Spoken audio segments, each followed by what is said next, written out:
ஹரே கிருஷ்ணா.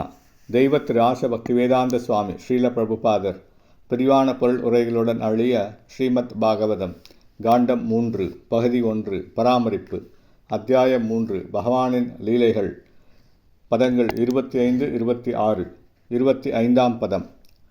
தத கதிபயர் மாசைர் விருஷ்ணி போஜாந்தகாதய யயு பிரபாசம் சம்ஹிருஷ்டா ரதைர் தேவ விமோகிதாக.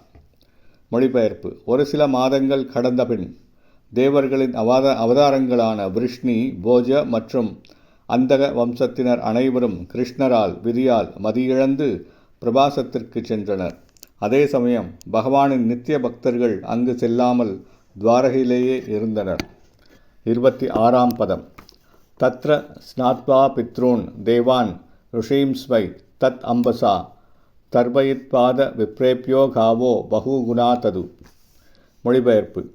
அந்த இடத்தை அடைந்த அவர்கள் அப்புண்ணிய தீர்த்தத்தில் நீராடி மூதாதையர்களும் தேவர்களுக்கும் பெரும் முனிவர்களுக்கும் தர்ப்பணம் செய்தும் சிறந்த பசுக்களை பிராமணர்களுக்கு தானம் செய்தும் அவர்களை திருப்திப்படுத்தினர். பொருளுரை. பகவானின் பக்தர்களுள் சில பிரிவுகள் உண்டு. அவற்றுள் நித்திய சித்தர்கள் மற்றும் சாதன சித்தர்கள் ஆகியவை முக்கிய பிரிவுகளாகும்.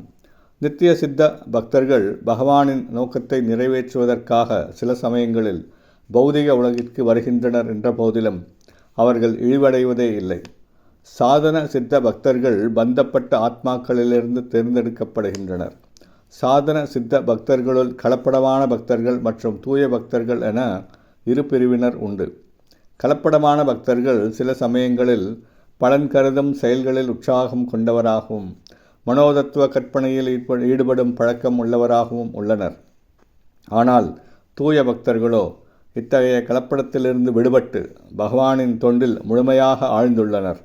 அவர்கள் புண்ணிய தீர்த்த ஸ்தலங்களை தரிசிக்கச் செல்லும் நோக்கத்திற்காக பகவானுக்கு செய்யும் தொண்டை ஒதுக்கி வைப்பதில் உற்சாகம் கொண்டிருப்பதில்லை. பகவானின் சிறந்த பக்தரான ஸ்ரீல நரோத்தமதாஸ் தாகூரர் பின்வருமாறு பாடியுள்ளார். எந்த இடத்தில் இருந்தாலும் பகவானுக்கு பக்தி தொண்டு செய்வதே மிக உயர்ந்த ஆன்மீக பூரணத்துவம் என்பதால் தீர்த்த யாத்திரை செய்வது மனதிற்குண்டாகும் மற்றொரு குழப்பமாகும். பகவானின் உன்னத அன்பு தொண்டில் பூரண திருப்தியடைந்துள்ள தூய பக்தர்களுக்கு தீர்த்த யாத்திரையை மேற்கொள்வது அவ்வளவு முக்கியம் அல்ல. ஆனால் அவ்வளவு முன்னேற்றம் அடையாதவர்கள் தீர்த்த யாத்திரை மேற்கொண்டு முறையான சடங்குகளை செய்ய வேண்டியவர்களாக உள்ளனர்.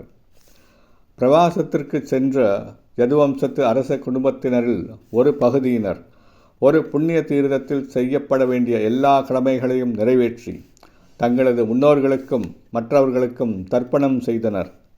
ஒவ்வொரு மனிதனும் பகவான், தேவர்கள், சிறந்த முனிவர்கள், மற்ற ஜீவராசிகள், பொதுமக்கள், முன்னோர்கள் முதலானவர்களிடமிருந்து பெற்ற பல நன்மைகளுக்காக அவர்களிடம் கடமைப்பட்டவனாக இருக்கிறான்.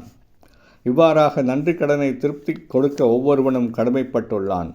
பின்வரும் பதம் விளக்குவதைப் போல பிரபாச புண்ணிய தீர்த்தத்திற்கு சென்ற யாதவர்கள் நிலம், தங்கம் மற்றும் சிறந்த பசுக்கள் ஆகியவற்றை தானமாக கொடுத்து தங்களுடைய கடமைகளை நிறைவேற்றினர்.